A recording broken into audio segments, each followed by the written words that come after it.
Hello, welcome to Lemon Series, where we talk anything and everything entertainment. I'm, of course, the Lemon himself, Zeke Lemon, and this is my review for Friday Night SmackDown of June 28, 2024. But before we get into that, let's get the house cleaning out of the way, shall we? I'm going to leave a like, comment below, let me know your thoughts on this week's episode of SmackDown, and of course, hit that subscribe button as it helps me grow into my YouTube career.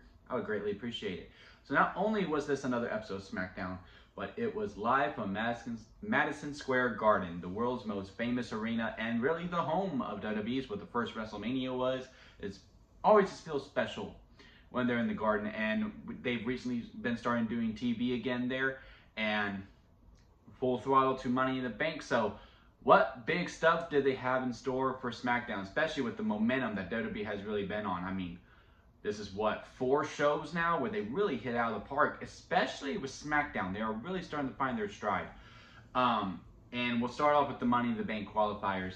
We had Tiffany Stratton versus Candice LeRae and Jade Cargill at start. And going into this match, I was 95% sure that Tiffany Stratton was going to win. It makes sense. I also think she is the favorite to win it, and I do expect her to win it, even though I'm still going to be on Team Chelsea Green. But if Tiffany Stratton is to win Money in the Bank, I will still be a very happy camper because I am a Tiffy fan. But I just like Chelsea Green with the briefcase. I think that would be more fun. Anyway, going into it, pretty sure Tiffany was going to win, and Candice LeRae was just there to get pinned. And I'm glad that this match was still very good, and Candice LeRae was still able to show some of her stuff. I kind of liked how when the bell rung, Candice looked at Tiffany and goes, "Let's jump her, because she's the threat." And they did, for the most part. And, you know, Candice LeRae having that bit character moment of, all right, let Tiffany get the first hit. All right, now I can sneak in and do all this stuff. Good storyline element. I also like, you know, the addition of bringing everyone out, too. Nia Jax helping out Tiffany Stratton. Bianca Belair to obviously watch out for Jade Cargill. And also that animosity between Nia Jax and Jade Cargill that's brewing, that I do think, because I'm pretty sure Nia Jax is winning the women's title at SummerSlam, which I do think is needed, and we'll talk about Bayley here in a little bit. It's not really her fault. It's just, I think it's Nia's time, in the first program post SummerSlam is Jade Cargill versus Nia Jax. They're just really implementing the seeds. I thought they would also implement a breakup seed here for a second, where Nia Jax and Bianca Belair are talking, are all up in each other's face, and Jade is looking at Nia like, I could hit her, and I thought Nia would move out of the way, and then she would spear Bianca. But no, Indi then comes out to help out Candice LeRae, throws Jade into the ring post, and then that eliminates Jade from the equation. And then they almost had me. They did, because, you know, they done good with some of the upsets where everyone actually feels liable to win. And Tiffany goes over, and when Candice LeRae pulled out the surprise roll up on her, I was like, oh my God, Candice is going. But now they kicked out.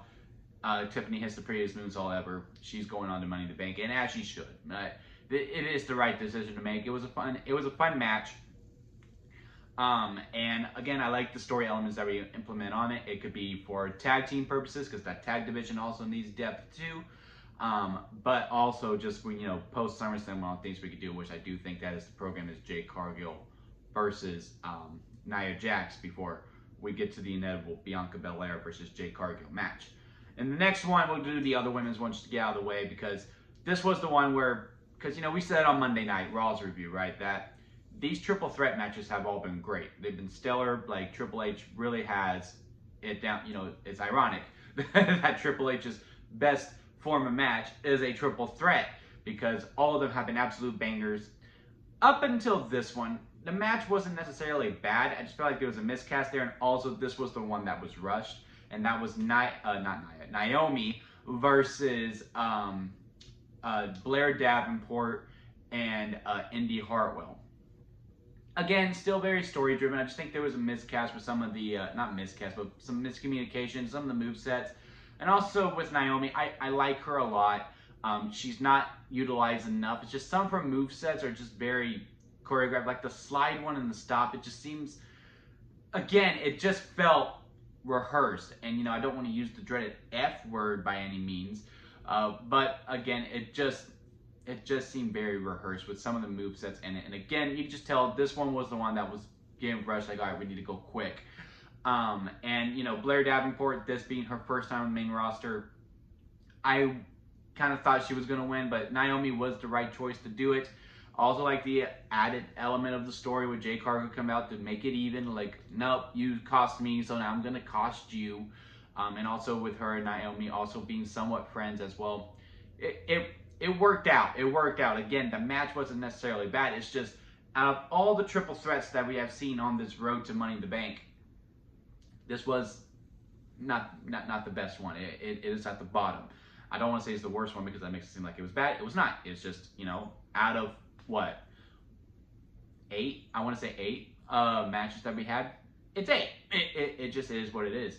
But Naomi going through is the right choice to make, so now we only have 1 spot left. Really don't know who's going to win. I would think Dakota Kai wins because Zoe Stark and Shayna need to challenge for the tag belts, which I do think will be the pre-show. And then, you know, Ivy Nile, I could see her winning, maybe with the help of Chad Gable, you know, to get this Creed thing, to get Team Gable going, or the new Alpha Academy. But I do think it's Dakota's time, and also, you know, my heartstrings are out for her too. I saw the Twitch clip. I didn't see the stream, I just saw the clip of her just like, man, just give me one shot on a PLE as a singles competitor, and I'll show you that I can fly. So I am pulling for her. My heartstrings are very much in it. I don't think Zoe is going. I just don't, because I do think that's the pre-show matches, the women's tag titles, and Ivy is probably just there to get pinned. Because again, if Ivy is to win, it would be helped because of Chad Gable. If she is to lose, it is because of Chad Gable to give justification of why they joined up with him. So we'll remain to see, but yeah, Naomi going through is the right choice. Very curious to see who the final spot is for the women, because you know what they're going to do. They saved it for the last sets on Raw just so that we had 2 qualifying matches. And you know what they're going to do on SmackDown? They're going to do what they love to do. They're going to have all 12 participants out. They're all going to be on ladders, and they're all going to be talking smack. And, you know, it never misses, so it is what it is. But now for the men's, which I thought would have been the main event, but it's not. LA Knight versus Logan Paul versus Santos Escobar, who was truly just there. Was really, truly, was just making up the numbers. And I was very curious to see how this would go. I also like the added element of bringing out the Indiana Pacers player. Then Jalen Brunson was there for the Knicks. And, you know, they had their stare down. But the booking of this match, even without the NBA addition to it, was very, very intriguing, because, like, who do you have win? Because if it's Logan Paul versus LA Knight at SummerSlam, because, again, we already have our 5 matches, do one of them go through? Because if one of them goes through, then obviously that person's not going to win Money in the Bank. They're just not, because the other is going to cost them the match. It just is what it is. There is a potential for this Money in the Bank live match to have so many run-ins when someone's about to win. And then, or you take them both out, and then Santos wins and goes through. So I was very curious to see how it goes about it, but they did the right thing. And that was, you know, we get to the end. Indiana Pacers player, I cannot remember his name, has the brass knucks. Jalen Brunson's like, nope, we ain't doing that. We're not going to do that. And then Logan Paul is distracted. Some foolery goes on in the ring, and LA Knight pins Logan Paul, which actually justifies him getting the title match at SummerSlam. Now you know what's going to happen. And again, like I said, this men's Money in the Bank ladder match is going to have so many run-ins, which is fine because it won't main event. That Logan Paul is obviously going to cost LA Knight to win. LA Knight's going to be climbing the ladder, and he has it. It's right there. It's going to be clear as day. And then Logan Paul's going to come in and push him down. And then boom, we're off to the races to SummerSlam. It'll probably be made official immediately on that SmackDown. Then, you know, the next one that we have on Raw, well, we have Drew, Sheamus, and Ilya, which, oh my God, we're getting on free TV. It better be the main event. Now, I would assume that Ilya is taking Ludwig Kaiser's spot, which still would have been a good triple threat. So Ilya is there to get pinned, which is fine. It works for his character.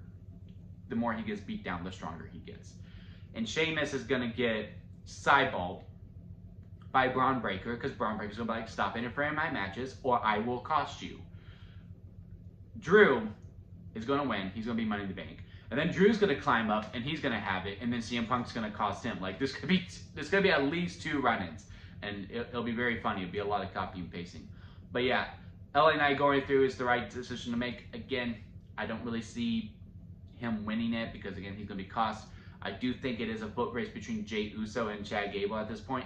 Or if Drew wins, or if Drew does qualify, I could see Drew maybe getting there too. But again, you still got to have that CM Punk program, and I just don't see CM Punk letting him have a chance to be champion with Money in the Bank.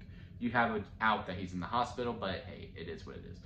But yeah, those were all the Money in the Bank qualifying matches. I do believe it was the only matches on the show. I cannot recall any others. I think we just had those 3. We did have the segment with the tag team division, which I don't think the tag titles have been defended on a PLE since WrestleMania in that ladder match. And that's a little alarming. I don't think that is necessarily great. Now, granted, do I think any of the tag team storylines deserve to be on a PLE? No, but maybe on the pre-show. I just think you're undervaluing the value of them with them not being on PLE. So we'll get in this tag team title match finally next week on SmackDown. I would assume it'd be the main event. And I would also assume this is when A-Town Down Under breaks up for good, and Austin Theory does turn face, which I do think is going to benefit him quite a bit. DIY can win, and then we move on, and then maybe we can finally get some more juice under both tag titles now that there are some fresh faces with it. And hopefully they get them defended at SummerSlam. Like, I would hope this year's SummerSlam, because I just can't see how SummerSlam is only 5 matches. I think we do get the 8, and maybe it is like a Night of Champions where every match is a title match, with the exception of Punk versus Drew, which would be maybe 9. I could see us going 9 with how many belts there are, or would it be 10? Anyway, every title on the line, plus Punk versus Drew at SummerSlam. I hope that is the card, just to make every title mean something, because SummerSlam is going to go long, regardless. And again, I just think this could be on a PLE. There was an actual storyline there. We could have actually, done something. But, I gave the praise on Raw too. Like, look, we have these storylines that are being developed just on SmackDown. We have these storylines being developed just on Raw. And that is good too. It's just when it involves a title, I would just hope that, we could get them on the extra show, the PLE. So, I like it, but I don't like it because of where it's placed. It could be on the pre-show. We could have 2 matches on the pre-show. It is what it is. And then Bayley. Not doing anything at Money in the Bank. I already gave my gripes on the Raw review where I was like, look, on the PLE, one of your women's world titles should be on the line. Regardless. It doesn't matter. Look, we know Zelina versus Liv as a buffer. It should have been on Money in the Bank. Bayley should at least have a clear direction of who she's going to feud with. Yeah, sure. At SummerSlam, she's facing Nia Jax. Have them do promos. Okay, we're looking past Money in the Bank. We're gonna build this SummerSlam program. Have Nia attack Bayley or something instead of Bayley just walking around going, "Oh, Naomi, I hope you win Money in the Bank. Oh, well, if you win, you cash it on me. We'll cross that bridge when we get there. I'm just happy-go-lucky." It just makes the title, again, I'm gonna sound like a broken record. The title doesn't mean anything. It just doesn't. And, I've already gone through the whole spiel of, some world titles just mean a little bit more. The World Heavyweight title is starting to elevate a little bit. I do expect that to main event Money in the Bank, Seth versus Damian. That'll be back-to-back main events for that world title, especially with the WWE Champion actually present with Cody Rhodes. Cody Rhodes being a 6-man tag. That World Heavyweight title is starting to get some more meat now that some of the big players are starting to come back onto Monday Night Raw. So now those are starting to feel a little bit more equal. Both men's tag team titles are the exact same. They're kind of an afterthought, right? Judgment Day now has them. That is implemented into a storyline, so maybe those World Tag Team titles will actually get some more juice, and maybe that will start elevating past the WWE Tag titles. The WWE Tag titles have actual storyline with DIY and A-Town Down Under, but the end game is a breakup. The end game is a breakup. It's the post-match angle. After that, what do these WWE Tag titles have? That is remained to be seen post this SmackDown. Or maybe they make this a 3-match program. Who knows? And then we have both mid-card titles, Intercontinental title is a little bit elevated, but Logan's Paul presence makes that U.S. title mean something. So I would say they're kind of equal as well. These women tag titles, the women's world title on Raw kicks the WWE women's title's ass by a mile. And again, it's not fully Bayley's fault. It's just not. It's just she's just really kind of happy to be here, and it just seems like there's no direction post Damage Control. I still think there was a lot more work to do with Damage Control. They could have done, a gauntlet match where she has to face every member defending her title within it. I think there was a lot of story elements that just got abandoned once they split up from the draft, where I do feel like this WWE Women's title needs it. And the only way to really make a WWE Women's title mean something at this point is to give it a fresh face, which is why I have Nia Jax winning. But yeah, it's just frustrating because I do like Bayley. She's a great talent. I mean, every time they go overseas, it's one of my favorite chants when they sing "Hey Baby," but "Hey Bayley." It's just really frustrating to me with how they're dealing with her and this reign, because if it does end at SummerSlam, which is very, very likely, it's going to be forgotten about. People are going to be like, oh yeah, she did one, didn't she? We had that nice moment at Mania. That's all it's going to be. It's a nice moment at Mania. Kind of like what Kofi Mania was. We don't remember anything about his WWE title reign. But we do remember that he won at Mania. And I guess that means something, but hey, it is what it is. But let's get into what this SmackDown was about. And it was about the Bloodline. And we're going to do both segments at once. Bloodline comes out. Paul's like, where's Jacob? And they go out to the ring. Before they can even get close to the ring, then another car pulls up, and Cody has the unbuttoned dress shirt. Kevin and Randy are right behind him. It was just on sight, and then we had a big old brawl. It was a great opening segment to SmackDown. I absolutely loved it. I was like, this is how you open in the Garden. This is how you do it. And Kevin, of course, had to go out to the outside and do a swanton onto a table into the crowd. It was going nuts. Solo and the Bloodline retreat. They get out. Nick Aldis is out here with security, and like what we always say, wrestling security sucks because they destroy them. Love the moment with Orton going, hey, what's that over there? And then RKOing the guy, one of the best crossroads sells ever. Need to sign him to a contract. Nick Aldis backing up. And I also, did y'all catch when Cody said, what? We're the best part of the show? I was like, Cody, come on, man. And then Nick bringing out the NYPD, and they're leaving and with the police force. It's a great segment. It made our baby faces come off really badass. I really liked it. And then we get to the acknowledgement ceremony. And, we had some backstage segments where Paul is talking to Solo going, Solo, where's Jacob? And Solo going, you told me he was dangerous? He ain't here. I was like, that's a bunch of crap. And then, of course, when they get out to the ring, he's like, Jacob, come on out.